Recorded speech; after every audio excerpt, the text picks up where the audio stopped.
Mr. Clumsford.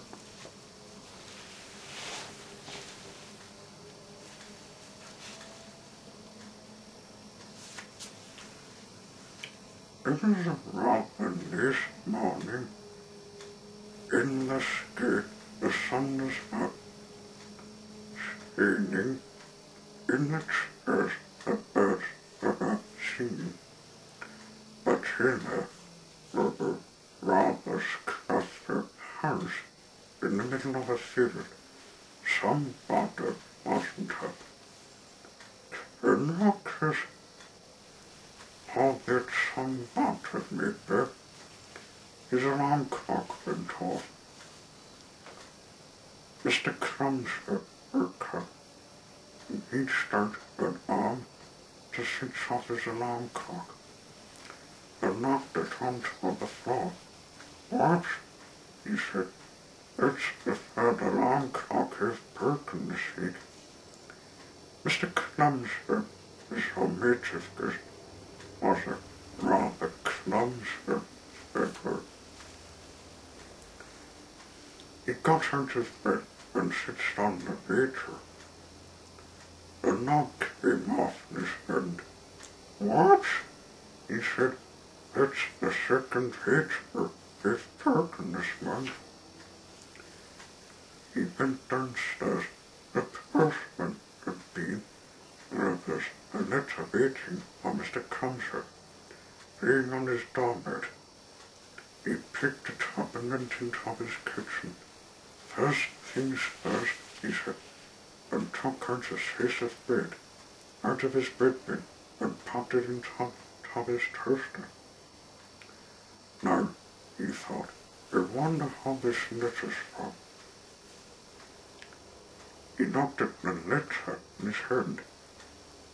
There was strange reason, and well, finally, the letter was not in his hand. What was in his hand was the slice of bread. It would understand it, he said. Was the letter gone? The knockers had the letter gone. Let's see it. He popped it in the toaster. Oh, it's just in the toaster.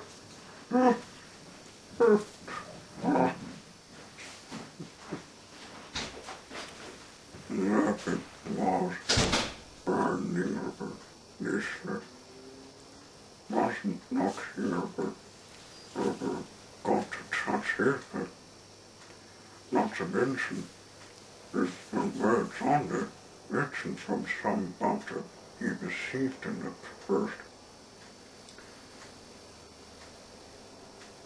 Well, he'd knock over seeing but half of it will be gone.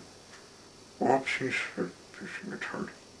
Out, he said, chocolate, it's hot. Mr. Clumsford bent down to pick it up. But in talking, sir, he banged his head on, he banged his habit on his kitchen table, and in talking, sir, he fell off it, and got his head stuck in the bread bin.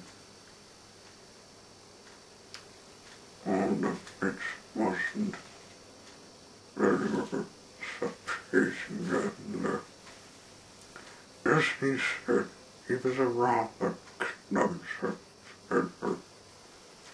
In sitting was a rather clumsy speaker. Actually, he was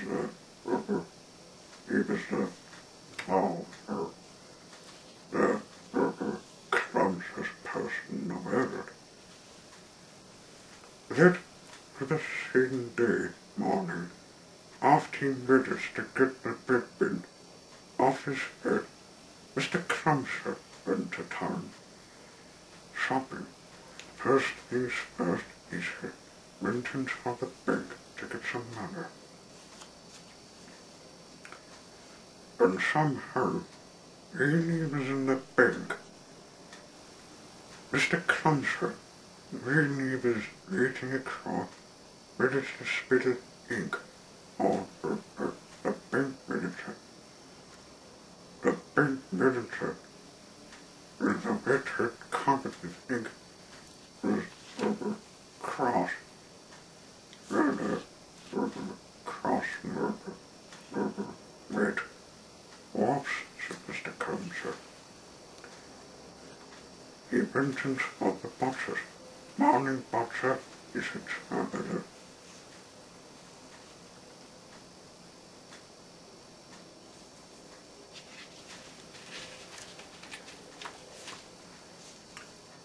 and then he somehow managed to chip her fish on laces, and somehow managed to fall into the butcher shop window, and somehow managed to finish up with a string of sausages around his neck.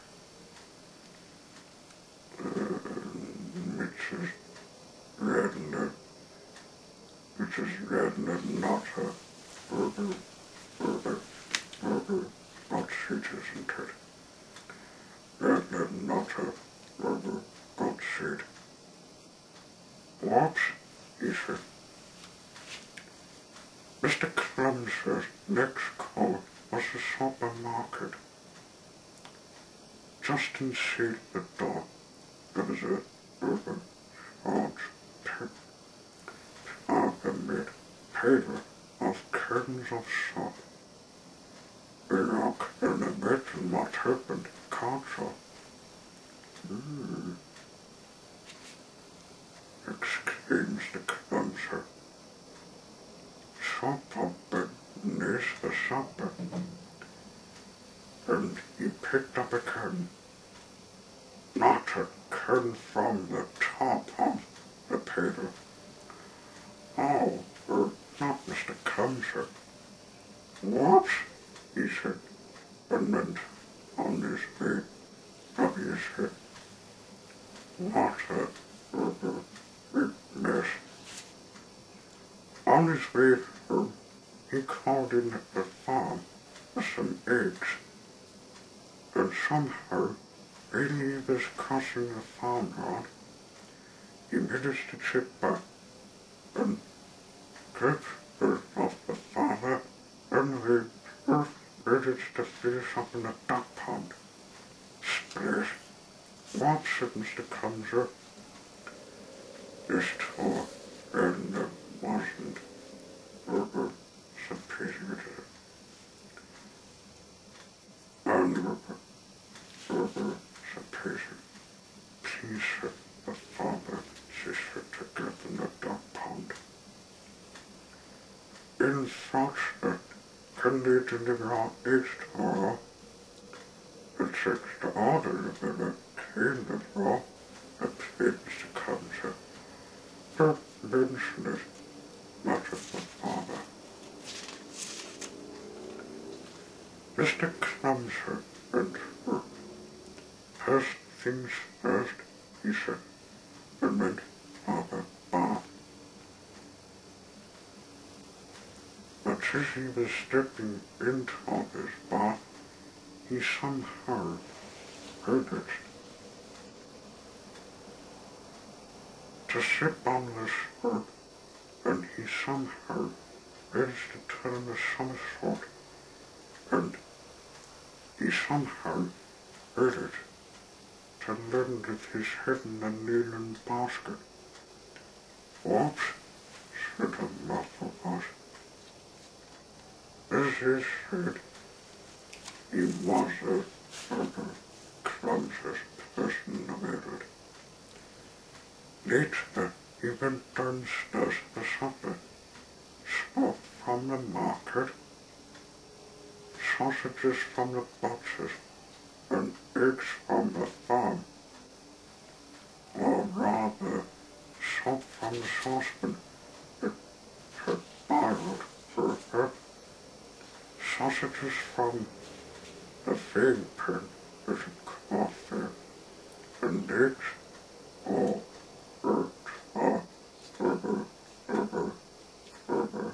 scrambled eggs. And now Mr. Clumser started supper. That was neat, he said, leaning back his chair. Yes, whoops, said Mr. Clumser. It is unexpected, thought I. You think you'd better curse a bit, he did. And this is the end of the story of Mr. Clumser. Mr. Clumser leaned forward to turn off his bed sheet lid and watch.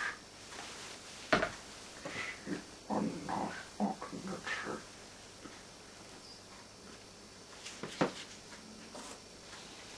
Mr.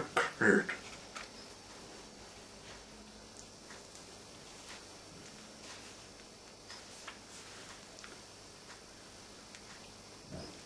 Mr.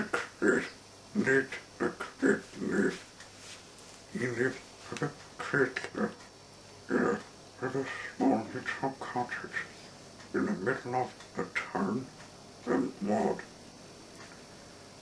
The problem was that small little cottage was in the middle of a wood, in the middle of the country called Land. If the butter in Land was nicer. Oh, but nice!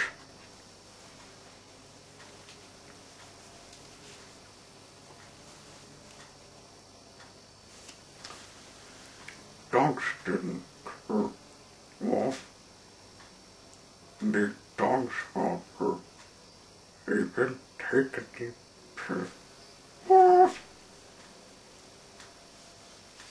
People didn't shut their doors. Nick or Airport shut her doors. They served them big. People didn't talk to each other. They served with each other. And they served as they met in the street. Ends off had to find something, being as great as a man's servant shop. Not in Lakeland. They were the largest nation of ever. Squeak, squeak. They robbed each other. Mr. Nasser wanted living in Lakeland. He just loved it. But Mr. Cade didn't. Norris fated him. So he stayed in his cottage in the middle of his wood as much as it could. But of course he couldn't stay there all the time.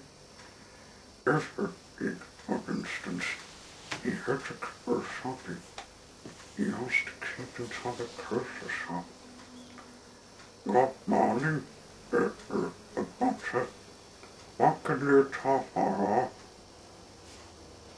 Yes, Mr. Kid. Could you have some cornflakes, please? What? Cornflakes, please, he whispered. Speak up. Mr. Kid tried his loudest whisper. Cornflakes. Can't sorrow, shouted the whisper. Next, please. And Mr. Kid had to keep away with alternate conflicts. It wasn't, where was it? He crept into the boxes. There's he whispered. He'd make some meat. The butcher didn't argue. He was humming to himself.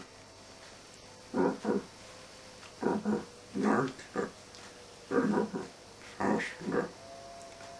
Mr. Kid tried again. Yes, he whispered. It needs some meat. The butcher to started the whistle. It sounded more like a burglar alarm than a whistle. As the kid fled, it often happened. It probably explains why he was little past the kid. He said it hurt the feeling of despair. Whatever related or he thought. It's not, he thought. Not just if the chicken ends for the following day. He went shopping again, but the same thing happened. Control, control, control, control. Next please, next please, next please, next please.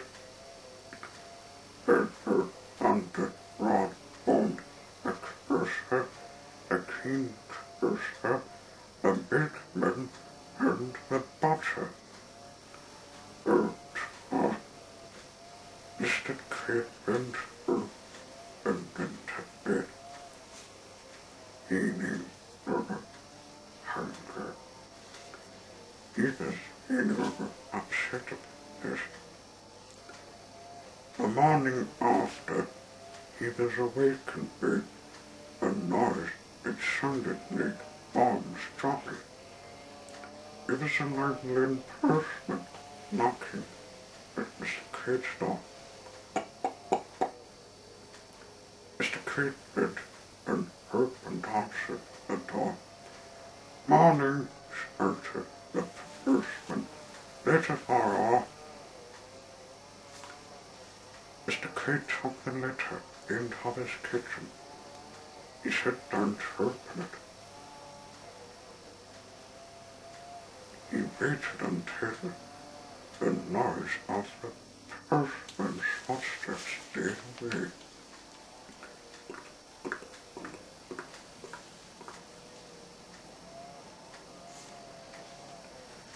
Mr.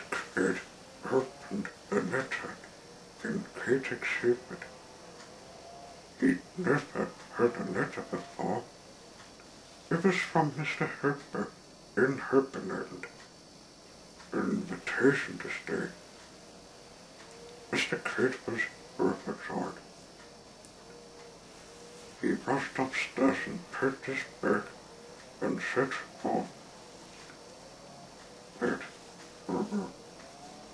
over morning. It was Kid late when he arrived on Mr. Harper's doorstep. He knocked on Mr. Harper's door.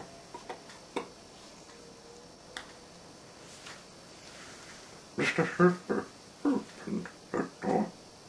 Hello, he smiled. I thought he heard something. You must be Mr. Kid. We're just in there. Come in and have some supper.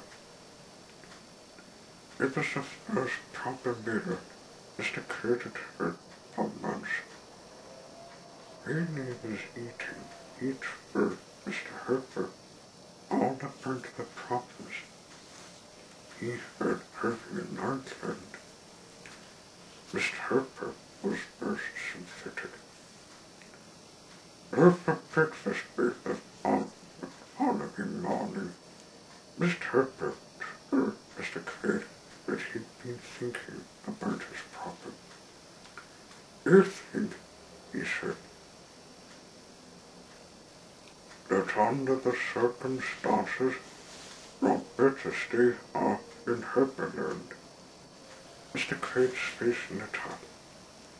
And, continued Mr. Harper, it'll find you a job,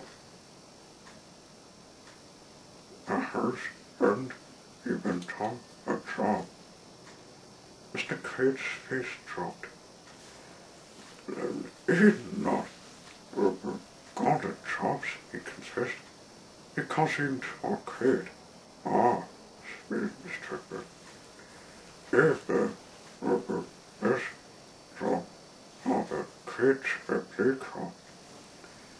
And next day, Mr. Crate started work, and he lost it. That's it.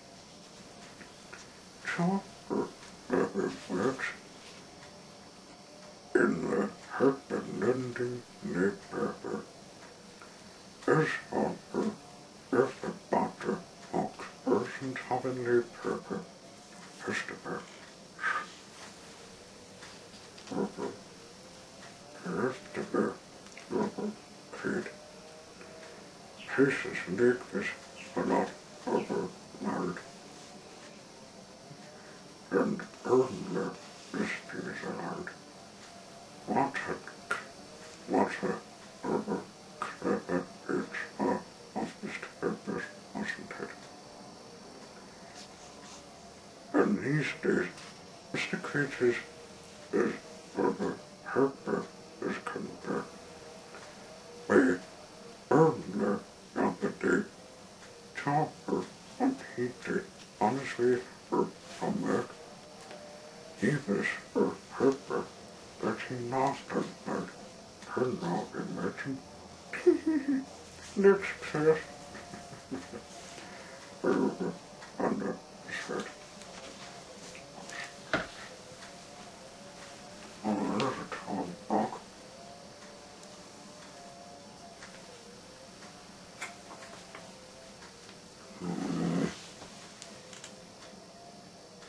Said, it's in pieces.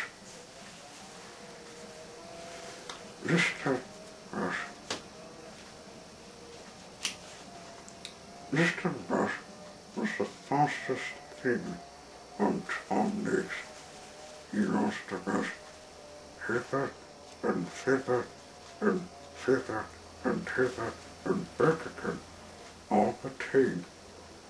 But of course he was always in such a rush that he never ever finished. And the other props up. One other same morning, he woke up with a jump. He'd earned a table for her hours of sleep, because he'd been brushing about as for long the day before. He cried, leaping out of bed. I'm late.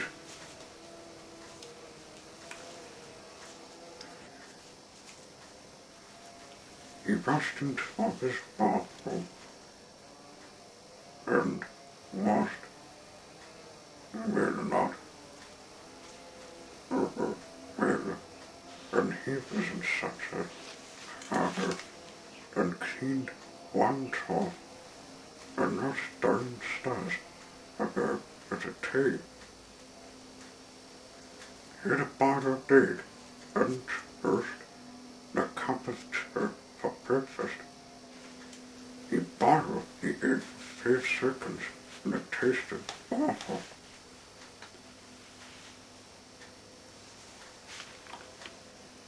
He toasted the bread for 1 second and it wasn't burned at all. As he couldn't bear to wait for the kettle to boil, he hit his chair with cool water. What a horrid breakfast!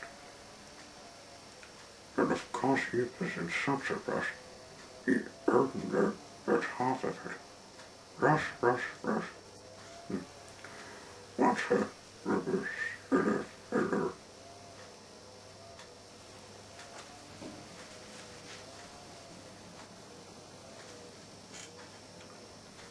After half of breakfast, he rushed off again, out of his front door, leaving it open, down his garden path, out of his garden gate, leaving it open too, and off down the lane.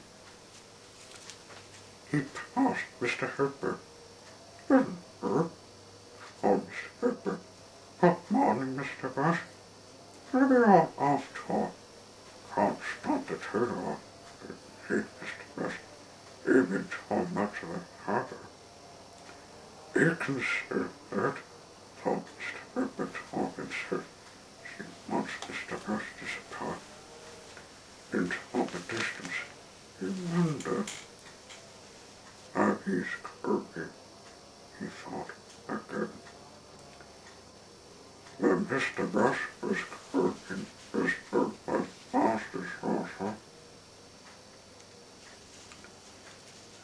He must have been all morning and rushed her and had cake bait to eat, a sandwich, like bread, and then rushed off again and rushed around all afternoon. That evening he was eating a magazine. He never had time to eat a book. When he saw the advertisement of a holiday, he was not terribly excited about it. Oh, he said, ain't that? Haven't had a holiday for ages. But then his face fell.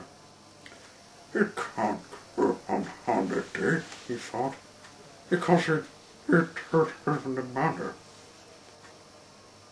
Then he thought again, and his face fell.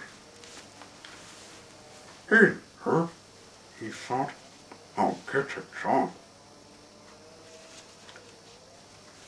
And so the following morning he rushed off and got a job with a farmer milking cows. But of course he wasn't in it, got it, but because it was one thing a cow can't stand, it's being rushed, especially when it's being milked. So Mr. Rush rushed off and got himself another job, shaving a bus. But of course he wasn't in it, got it, but because he was always in such a rush, he never stopped at any of the bus stops. And if there's one thing people waiting at a bus stop totally is when the bus does not stop for them. So Mr. Rush rushed off and got himself another job as a waiter in a hotel. But of course he wasn't in it, got it, but because his father had served people in the river, and they'd taken one bait that he missed the plate away from under them purses.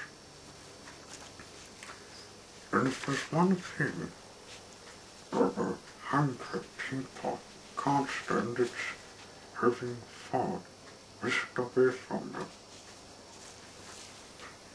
Mr. Mouse, her job, her manner. He said to himself, he'd never working to be able to go on holiday. He looked over Crumb and over Cromwell, but then it was struck him, and it was on a job for someone who rushes around all the time, and it is a job for someone who was the fastest thing on two legs.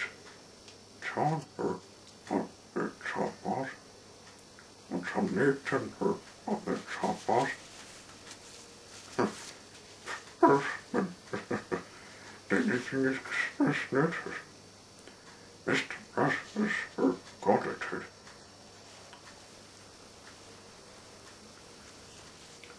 He delivered Tracy's midnight letters in half the time, and the firstman had ever done it before. solid certain of manner from it on the day of his. And so,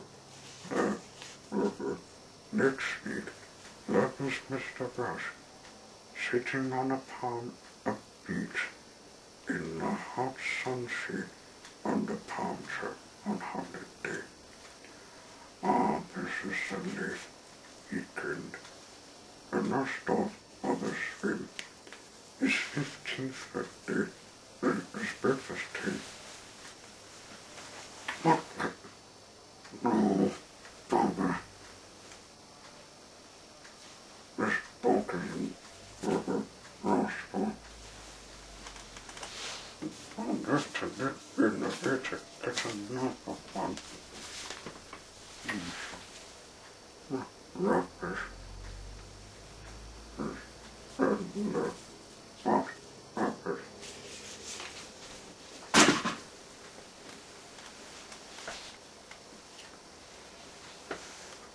Mr. Tall.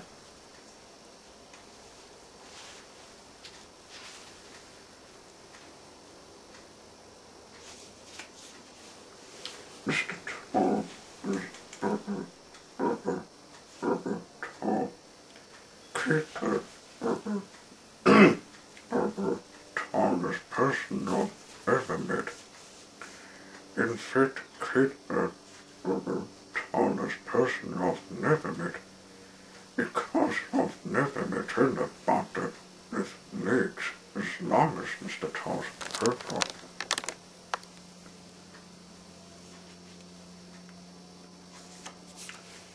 Now the problem is being as tall as Mr. Tall meant that this was just one long problem as far concerned. He used to say, it also listed midnights when kids were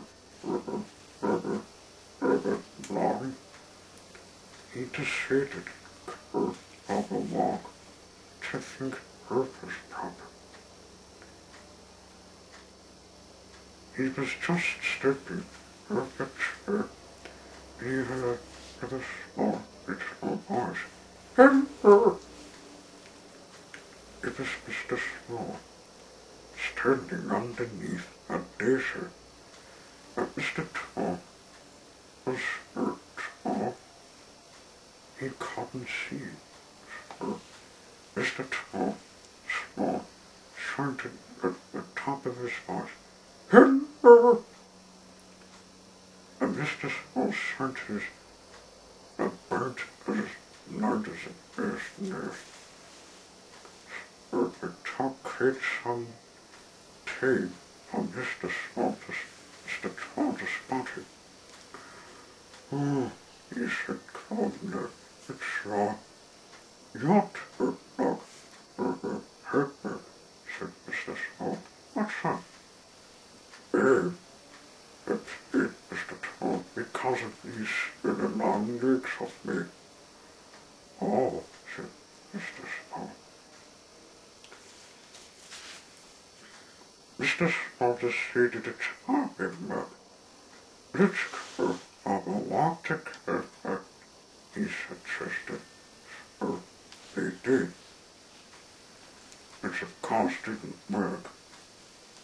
It was naked around curving for a walk with a mouse. Then Mr. Small suddenly talked, which did work.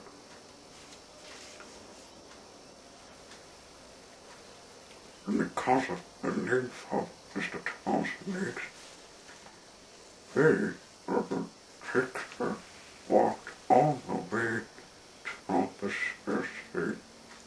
Come for the swim, said Mr. Tall. Caught, said Mr. Tall. Bathe the tail, it gets deep enough on that skin. Robert out on the other side.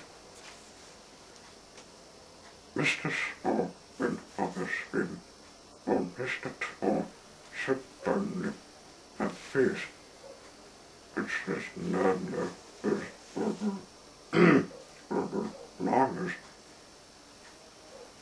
his legs.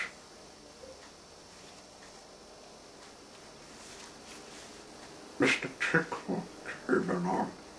Hello, he said. You're not as if you're talking about a tickle. Earth things, said Mr. Tom. I'll tell you what, are some different legs. Men are much too long.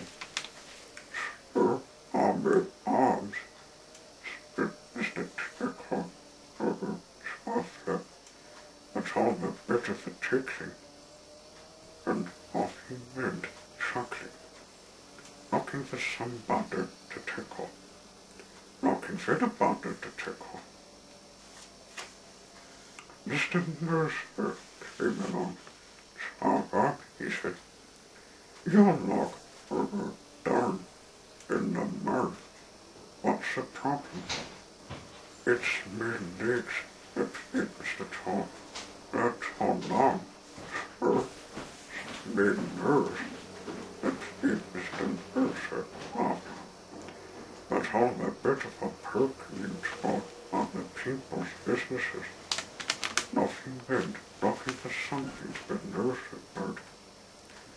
Looking for anything to be nursed about. Mr. Teacher came along. Hello, he said. You're not clever. What's wrong? It's my legs. Explained Mr. Tom with a circular. That's all big. Spurs with hammer. Explained Mr. Teacher. That's all the better for feeling with thought. And off he went, licking his lips. Mr. Tom sat there and thought about Mr. Tickle's long arms and Mr. Mercer's tall and long nose and Mr. Keith's big tummy. He smiled and then he grinned. Then he laughed out loud. He looked at his face. Tall legs.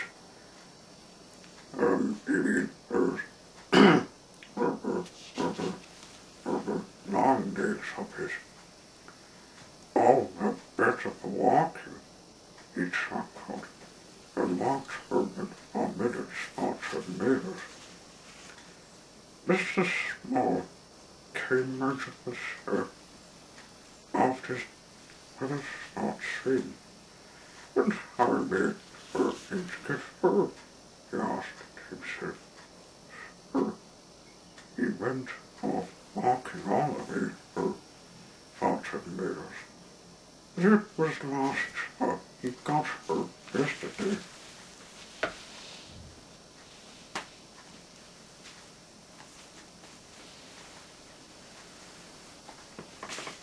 Mr. Mapper.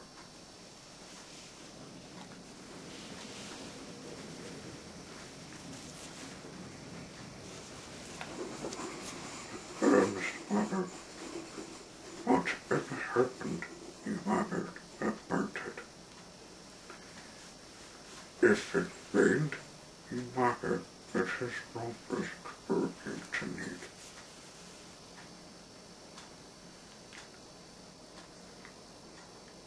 If it didn't rain over much, he wondered that all the plants in his garden were crooked today. If he set off shopping, he wondered that the shops were shut when he got there.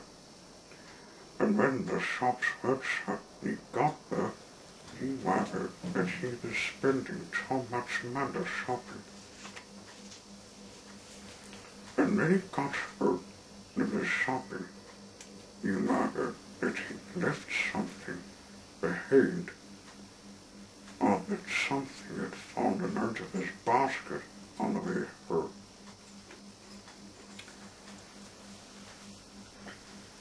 And when he got her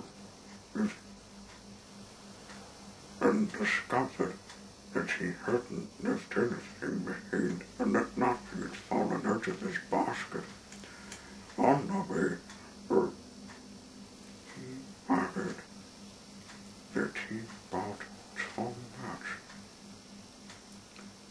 And then he added about where to put it all. This was just one little long ladder, a fenced ladder. One day, he went for a walk.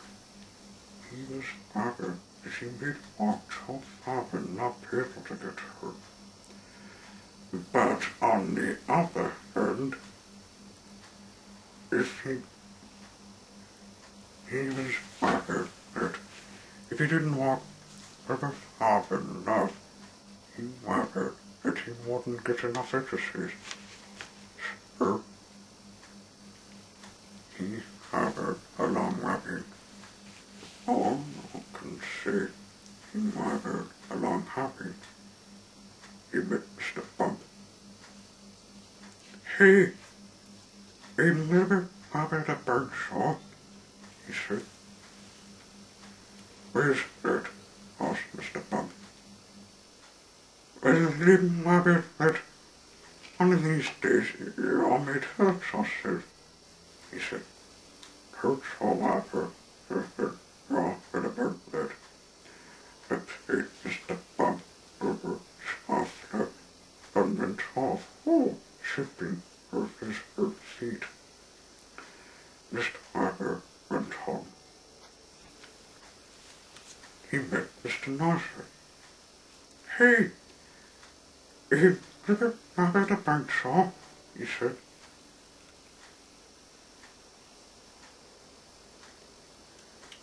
Where's that? Where's that? Asked Mr. Nasser. Well, you never happened to try making lots of voice, said Mr. Weber.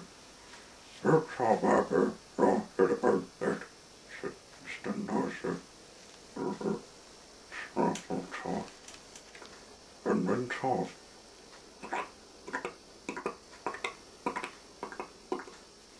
Mr. Weber went on. He met Mr. Keeter. Hey, you never had a bird saw, he said. Where's that? Asked Mr. Keeter. Well, in my bed, it's some eating so much, and the sick of it's some big thing, explained Miss Mother. There, explained Mr. Keeter. Eat so much. Oh, impossible. And he went off for lunch. Mr. Harper went home. He met some visit. Hello, said a visit. How they are. Hey, Mr. Harper, and John Rocket commented a visit. I'll tell you what, he went on, he was a helpful sort of visit. We took our crew, and they done every single thing that's on my bed about. But I'll make sure that none of these things will ever happen. He sneered, and then I'll hurt his anything about at all. Mr. Harper sneered. It was the first time he'd smeared in a long time. In fact, it was the first time he'd smeared it, so he habit her in great excitement. When he got her things that mattered him, every single thing. It was a rather long list, and then he went to bed at the best laid seats in grass. The following morning, a visit came round to Clinton's father's nest. Good goodness me, he said, he saw the seas of it. However, he said, leave it to me. I'll go off and make sure that none of these things would ever happen. Nothing went. Nothing to ever burnt now. He called her perspective. Nothing at all. Mr. Weber, he's deceiving me. That day was the first day in Mr. Weber's life that he didn't have a single thing to ever have burnt.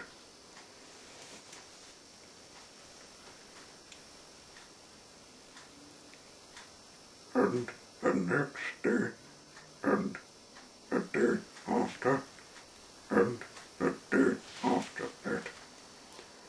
On Monday, Tuesday, Wednesday, Thursday, Friday, Saturday, and Sunday, Mr. Weber didn't have a carving or wear. And he was knocking over her. But on Monday morning, he was a rubber father and lots of things became rubber. Cannot as he went to the visit. But his niece saw him staying on his doorstep. What's working on now? Hot there, said Mr. Weber. He's never because he told us anything to Weber burnt. And he went through. So Weber, I burnt not having anything to Weber, I burnt. It's been obvious on the connections Weber or not the archives, Mr. Mills box. I'll spawn next week. Spawn later, spawn.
Thank you.